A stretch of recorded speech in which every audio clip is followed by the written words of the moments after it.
Hello, my friends. This is The Art of Prepping. Thanks for joining me today.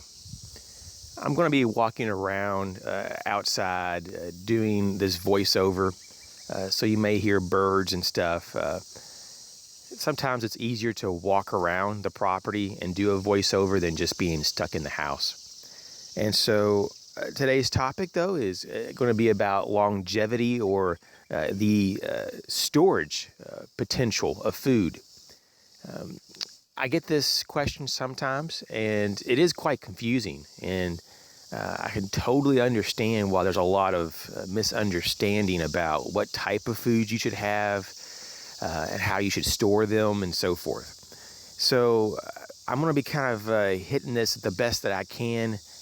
It may not be the most organized, but in a nutshell, there's certain types of what I would consider categories of food or types of foods processed and or formatted in a certain way that needs to be brought up. And it's pretty simple. You have your commercial foods that you can go to your grocery store, and that would be like your canned goods in particular.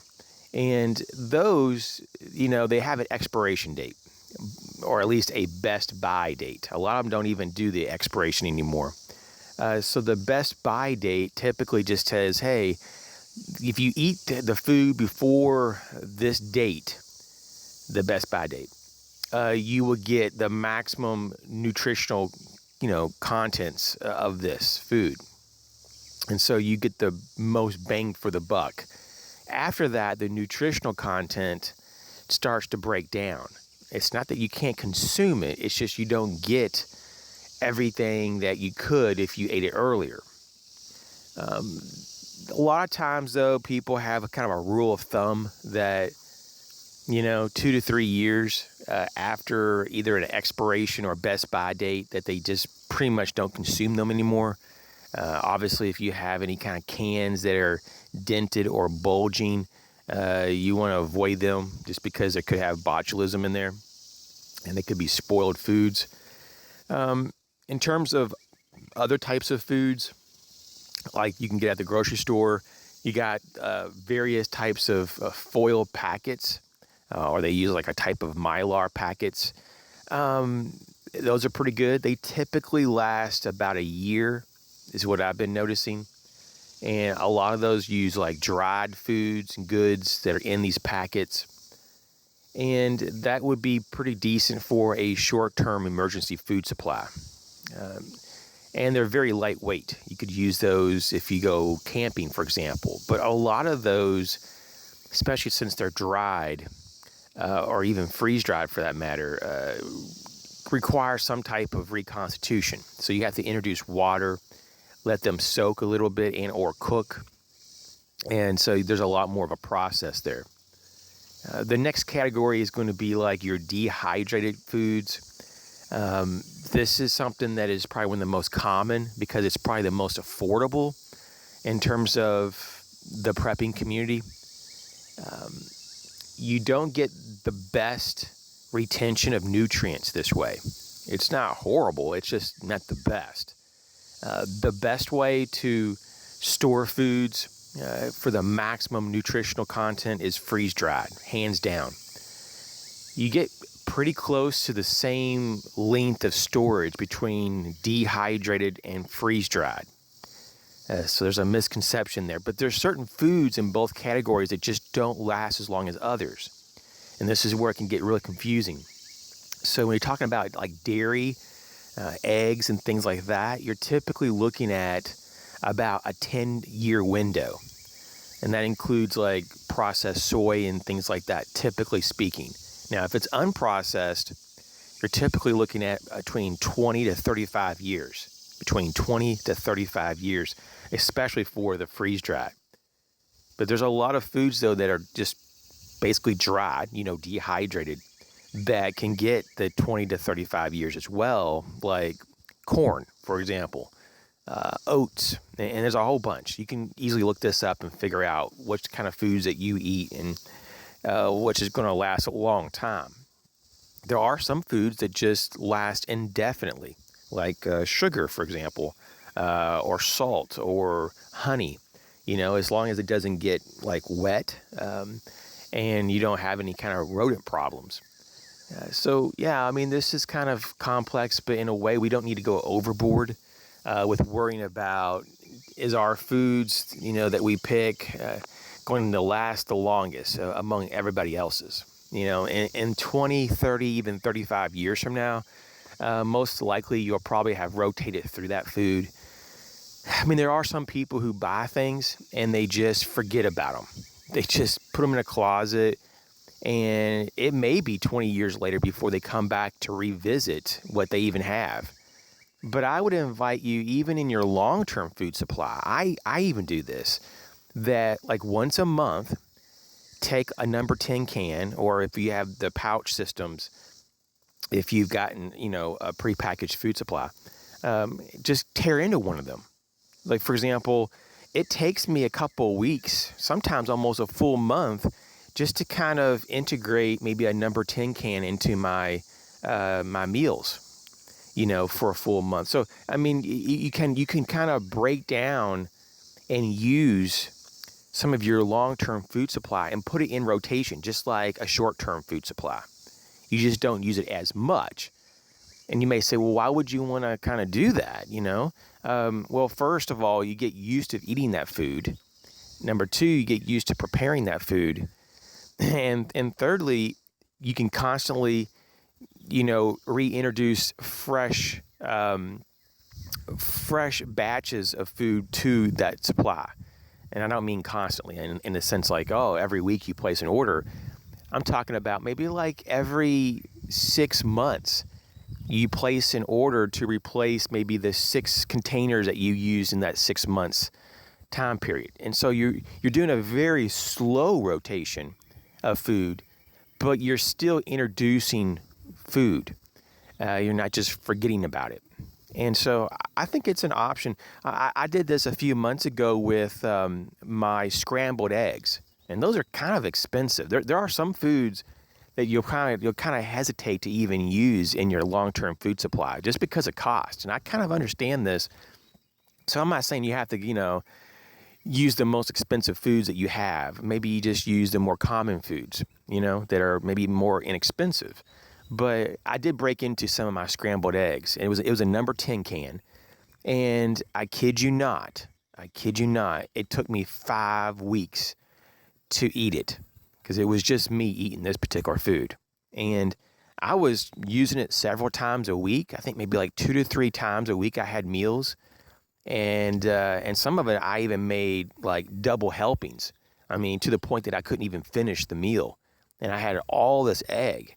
And that was something that I forgot about, how much egg can be made in a number 10 can. It's outrageous. I mean, it's just unbelievable how much egg that when you dehydrate that, and I'm pretty sure this was a dehydrated egg. Yeah, pretty sure it was. I don't think it was freeze dried. Yeah, so it was just like powdered egg. And it really wasn't the best tasting egg. I mean, let's just be honest. But you can mix it with other things and to make it more palatable, and it was fine. But it was a tremendous amount of food. And so sometimes you just have to remind yourself of what you have, by consuming it, just from time to time. Now, there are some people who say it's just expensive to do that long term. But we're talking about if you just do one package or container a month, we're only talking about like 12 items. That's pretty much maybe like one case of an item typically, if you're buying in bulk in any way. So if you're only buying one case of something a year, that's not really that bad. That's not that bad. And we're talking not that much money, relatively speaking. And we all need to eat, so it's not like it's a big problem. And a lot of times what you can do is if you go camping a lot, you can integrate that as part of your camping food. So instead of going to like Walmart and getting those really small packets of Mountain House or whatever other brands for like anywhere from $5 to $10 for the packet of like maybe 1 or 2 meals, you could just integrate your bulk purchases of long-term food supply or even short term, and just put them in a slow rotation and use some of that just to kind of cause yourself to use it. And of course, over time you replace it, but you keep yourself very familiar about how to prepare it. How do you like, the food, in what way you prepare to make it the most optimum for you and your taste, and so forth. So hopefully this is helpful. And concerning the MREs, there's a little bit of a misconception about the longevity of the MREs. And there's other types of military rations, but let's just focus on MREs, meals ready to eat. It's a 5 years typically. Now, the military typically pulls them out of rotation after about 3 years. But a lot of companies advertise 5 years max in ideal, conditions. I was going to say temperatures, but it's true. It's how warm it is. I think it's somewhere in the 70-degree range, like mid 70s. You can get around 5 years out of them. And if you can keep them in a much cooler environment, you can get up to 8 years, typically speaking, for the commercial variants. But that doesn't mean, though, that it's cost effective and healthy, as we've talked about many times on the channel. And so, can you do things to make it last longer? You could probably freeze them. It's possible that would work. But it's one of those things, though, that the way that the MRE is set up to actually have longevity is built into the preservatives in the food, not how the food is actually formatted per se. It's not like there's like dehydrated and freeze-dried foods in large volume in these packets. So it's because of the preservatives, which is also the kind of the negative, that you can get this longevity. And the packaging is pretty robust. But just remember, though, plastic, packaging is porous. It's not the end-all, be-all. Eventually, oxygen will get through. So you have to be aware of that. I'm probably missing maybe something here. Let me think. Any other types of rations or emergency food supplies? Oh, yes. Lifeboat rations. These are horrible. These are like one of the worst for your health. And I do not recommend this at all. Just like those survival tabs and all that. It's pretty much the same type of crap. And what it is, it's flour. It's typically some kind of flour and various types of oils and flavoring. And it's almost like they mix in some vitamins to make it look good on the packaging, but totally not good. Not good for you at all. Especially if you have gluten problems or if you have sensitivities to any foods and stuff, you're going to probably want to totally avoid lifeboat rations. In terms of the shelf life for those, it's typically between 4 to 5 years. And they are pretty robust in terms of temperature ranges, so that even if it was, stored in a hot location, they can last for almost the entire time that they're advertised for. So that's the plus, but they're not healthy, and they're not really that cost effective. They're okay, but for what you're just getting a very substandard food supply. So avoid those, and don't be, and just with all due respect here, don't be swayed by the longevity of food per se to make your final choice.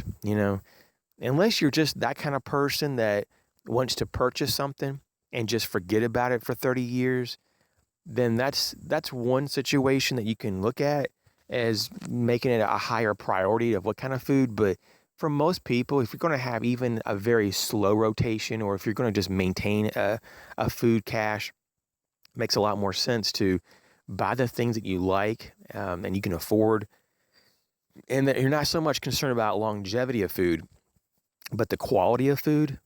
That's a big thing.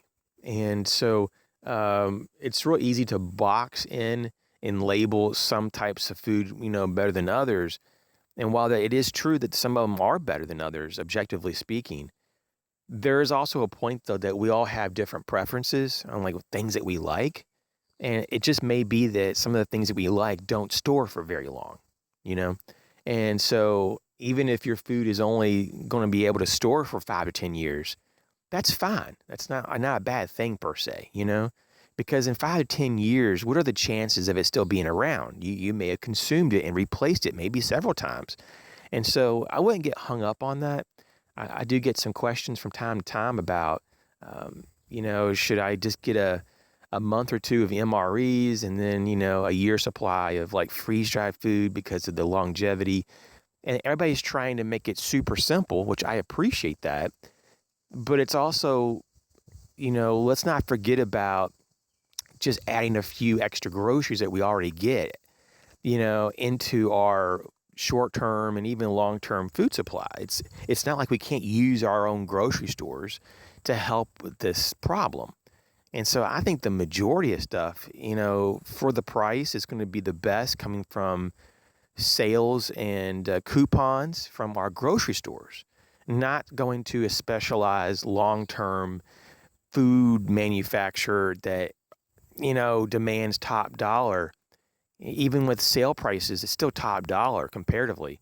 I think you would be a lot more wise to just buy the foods you already buy, but just buy more of them and be aware of how long they typically last before they start breaking down or going bad, and just rotate through, and that to me makes a lot more sense for the vast amount of people. Not many people have all this money to drop thousands of dollars for a year's or even 6 months of food that can just sit in suspension, for 20, 30 years.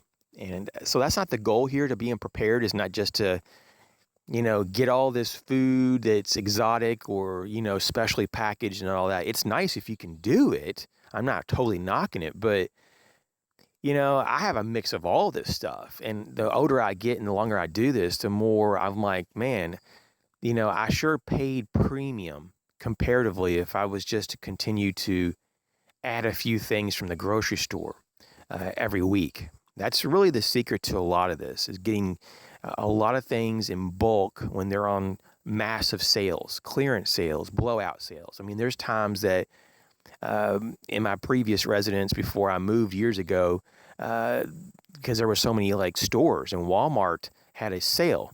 They don't typically have sales in the sense that other stores have sales, but it was like a temporary special rollback is what they called it.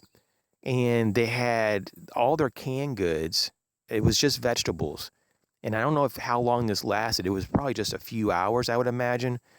But I just happened to be walking in there when they marked this down temporarily. And all their canned goods in the vegetable aisle were 25 cents.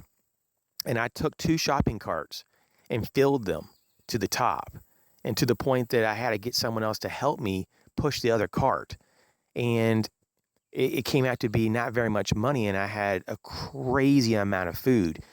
More food for the money than even if I bought dried goods, on sale. And it was such a good deal. I mean, it was amazing. And it literally took me about a year and a half to slowly integrate and rotate through that food. And it was probably some of the best priced food that I ever had, I have come across. And so it was just like unexpected. Luckily, I had just enough money to purchase that. And so that's another thing about food supplies, that you keep a little bit of money set aside, at least a few $100s. Just set aside. I call it an opportunity fund, because you never know when the opportunity can come to give yourself that ability to really enhance your preparedness, in particular food supply. Sometimes these things happen so quickly. Like there's times when I go to the local grocery store, as small as it is in this little country area, potatoes can be marked down to a point that it's ridiculous. Like a couple weeks ago, they were marked down to like 20 cents a pound. And even though I don't like typically eat a lot of white potatoes, I do a lot more sweet potatoes just for the nutrient value. But I steam a lot of potatoes and carrots, as you guys probably know, and at 20 cents a pound, I just couldn't walk away. So, I mean, I got the 20-pound bag, and it was just like a few dollars, like literally just a few dollars, even if I don't even eat half of them, which I will probably eat them all. But even if I don't even eat half of them, for the price, it's not a big deal. And it's just things like that kind of just pop up. And so just be aware of that, especially when you have like dried goods like beans and things that go on deep sales or clearance. Swipe that stuff up. Get yourself some Mylar bags, and some oxygen absorbers, and put them into 5-gallon, 6-gallon, 7-gallon pails, and seal those up. Get the oxygen out and seal them up for long-term food supply, storage reasons. And get some Gamma Seal lids and put them on there, and they have the gaskets on there, and it just locks up. And instead of buying things commercially or pre-made, you can literally do most things for about half the price, no joke, than if you were to buy pre-made emergency food supplies. That's what I've noticed. It's about 50% off if you simply just do a few steps yourself. And that's what I would advocate for almost everyone. Unless you were literally a multimillionaire and you have just a lot of extra money and you don't want the hassle. And I mean that sincerely. It's not a bad thing or nothing that you have money. That's great. If you have the money, then by all means get the highest quality, healthiest food possible, non-GMO, the least amount of preservatives and sugar that you can find. And it's out there. There's a few companies that really do cater toward the healthy minded person. But for like 95+% of us that are being more prepared or trying to be more prepared over time, it doesn't make sense to drop a premium amount of dollar into food when you can get it so much more inexpensive. Where do you think they allow these people that run these preparedness places get their food? Probably from the same places we get ours. They don't have a special, pristine access, if you will, to anything out there. And so we just have to be aware of how to use our resources. So thanks for coming along. Hopefully this wasn't too long and rambling, and hopefully this made sense. If you need any clarification, please ask me in the comment section. Don't be bashful. Hit the like button and subscribe if you haven't. Share the video. I would love to see the videos go viral more than they have been. And, this is a topic that's kind of difficult because people have preconceived ideas of what they need before they even really realize what it is that actually satisfies their needs. And so we have to be aware of getting the information first. And it's complex. And, there's also nothing wrong with getting a mix of all kinds of foods, just to have a whole medley and then experience each one of them to see for yourself which one works, and not just take, my advice. But in the long run, you'll see, though, that pretty much what you already do on a, week-to-week basis at the grocery store is probably going to be the best overall to build at least your short-term and part of your long-term, because a lot of foods these days, as long as you prepare them in terms of storing them correctly, you can get some pretty respectable storage times, or shelf life, if you will. So we don't have to go crazy into especially like, put together packages at a premium to satisfy our survival long term. We just don't need that. If you look at the pioneers and the Amish and the Mennonites and any other group of people that have survived without grocery stores and long-term emergency food kits, they worked off the land. They canned food, or they dried food, or they had different ways of preserving food, and it didn't involve anything that special. It was just using what worked and a lot of common sense. And a lot of things have been lost over time. And so it's not that surprising to see people just think in their minds that they can't survive unless they have things that are actually on the label saying that it is survival products. But survival products, relatively speaking, are not like, something that have been around that long. This is kind of more of a fad. I hate to say that, but it's true. I say only in the last maybe 2 to 3 decades that you really start to see a lot of this survival stuff. I think it pretty much started out more or less with like the survival tools, like the survival knife and things like that. And then people are like, man, okay, that's cool. Survival this and that. And you have a whole new niche market. And I'm here to tell you that the market is just created out of thin air. It doesn't really, you know, have to be necessary for you. It's just more of a convenience, though. And it's more of a mindset that people think they need that versus a real, physical need. Yes, you need food. I'm not saying you don't need that. I'm just talking about you having to buy your stuff from certain people. That's not true at all. So thanks for watching. You guys take care.